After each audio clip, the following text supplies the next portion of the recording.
50 বছর পূর্তি উপলক্ষে সুবর্ণ জয়ন্তীর বর্ণিল আয়োজনে মেতেছে কলারোয়া সরকারি কলেজ। নবীন প্রবীণের এই মহামিলন মেলায় প্রাণের উচ্ছ্বাস। এ উপলক্ষে নতুন সাজে সেজেছে কলেজ ক্যাম্পাস। শনিবার সকাল 8টায় কলেজ ক্যাম্পাস থেকে বর্ণাঢ্য র্যালি শুরু হয়ে বিভিন্ন সড়ক প্রদক্ষিণ করে শেষ হয়। পরে সাবেক শিক্ষার্থীদের উপস্থাপনায় অনুষ্ঠিত হয় স্মৃতিচারণ। প্রতন বন্ধুদের সাথে কাটানো সোনালি সেই মুহূর্তগুলো মনে করে স্মৃতির গভীরে হারিয়ে যান শিক্ষার্থীরা।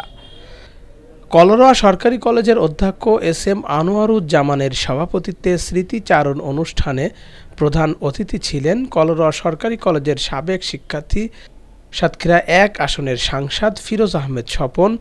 বিশেষ অতিথি ছিলেন সাবেক শিক্ষার্থী কলারোয়া উপজেলা চেয়ারম্যান আমিনুল ইসলাম লালটু, উপজেলা নির্বাহী অফিসার কৃষ্ণা রায় সহ অন্যরা। যে প্রতিষ্ঠানের প্রতি ইঞ্চি জমিতে রয়েছে আমার সেদিনকার সেই দুরন্তপনার স্বাক্ষর, সেই স্মৃতিচারণ জায়গা জুড়ে আছে। যে স্মৃতিচারণে আজ আমি মনোন্তগ্রস্ত হয়ে পড়ে সে এক অনবদ্য নষ্ট হতে সেই জীবনের কথা ভাবলে আজ আমার হৃদয় প্রশান্তিতে ভরে ওঠে। তাই সব ভোলা যায়, কিন্তু আমার কলেজ জীবনের